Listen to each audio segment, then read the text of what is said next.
This is my love letter to my constituents of the 14th Congressional District. As the 117th Congress comes to a close, I want to say thank you from the bottom of my heart for allowing me the honor and privilege to serve you at nearly every level of government for the past 40 years. It's kind of hard to believe, isn't it?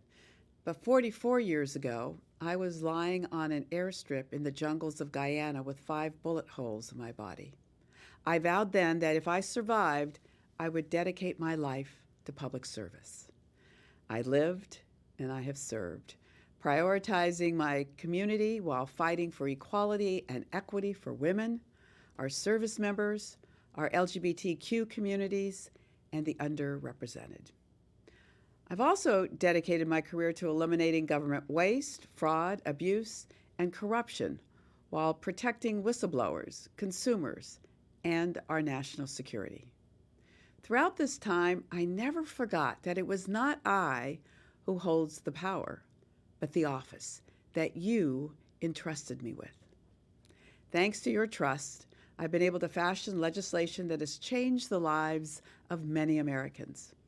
My work at home, from responding to 10,000 casework requests to sending 435,000 constituent letters, to recovering millions of dollars in VA and Social Security benefits and IRS payments, has been among my most fulfilling.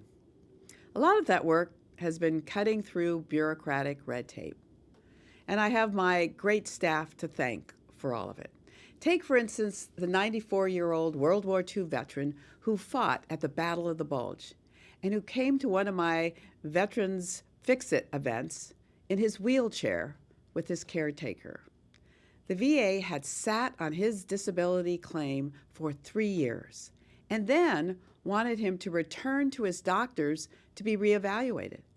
I made it clear that the VA's incompetence was not going to force him to jump through more hoops. 3 days later, his claim was approved, and he got a back payment of $100,000. There was a homeless Vietnam veteran who was living under a bridge and struggling with severe mental illness, who needed extensive help filing his claim for a lifetime of benefits he had missed out on. We were able to get him a lump sum award, plus his monthly benefits, and back in a home before he passed away. There were also times we went beyond the normal scope of congressional duties, including explaining to a bank how bad it would look if it proceeded with foreclosure on the home of an elderly client who owed less than $10,000 on his loan. The bank knew the man had missed a few loan payments due to dementia, that he had had funds to pay, and that his family had been trying to make those payments. Faced with the prospect of negative news articles, the bank suddenly reversed course and allowed the man's family to repay his loan, and he did not lose his home to foreclosure. Many of my fondest memories are moments I spent with you at my events like the Seniors on the Move conference that we did over 30 times. When I Grow Up for young girls, the Job Hunters boot camps, some 12 of them that we did, and what I called my Conversations About America. And those were the wonderful town halls we had throughout the district. My gun violence sit-ins and getting arrested for abortion rights being taken away from women in this country among the greatest highlights of my congressional career. Being the first member of Congress to speak publicly and on the House floor about having an abortion and bringing the Me Too movement to Congress by sharing my own story of enduring sexual harassment as a congressional staffer allowed me to use my own experiences for the benefit of so many Americans so that we can live in a more just and equal world. Holding weekly telephone town halls at the height of the pandemic to update all of you on the latest scientific information and local policies to keep people safe and informed was equally challenging and rewarding, and underscored my long-held belief in the strength and decency of the American people and our ability to overcome any obstacle by working together and on behalf of one another.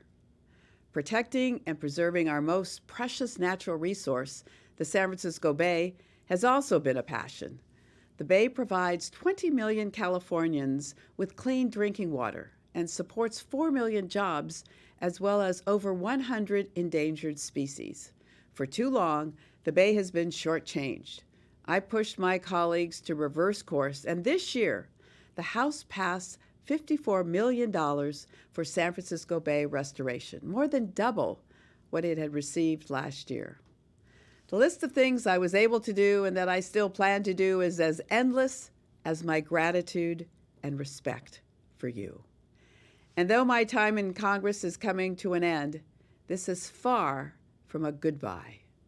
My lifetime of public service will continue right there at home, where the next chapter of my life will focus on children and families and women living in poverty in our beautiful San Mateo County, the fourth richest county in the country and home to billionaires and millionaires, but also the working poor. Most of us have heard the popular proverb, charity begins at home. Well, I will do everything I can to ensure that that happens for those who are homeless and hopeless, and who have so much promise and potential that we can unlock by simply providing them with a helping hand. So, thank you again. May God bless you, may God bless our troops, and may God bless America.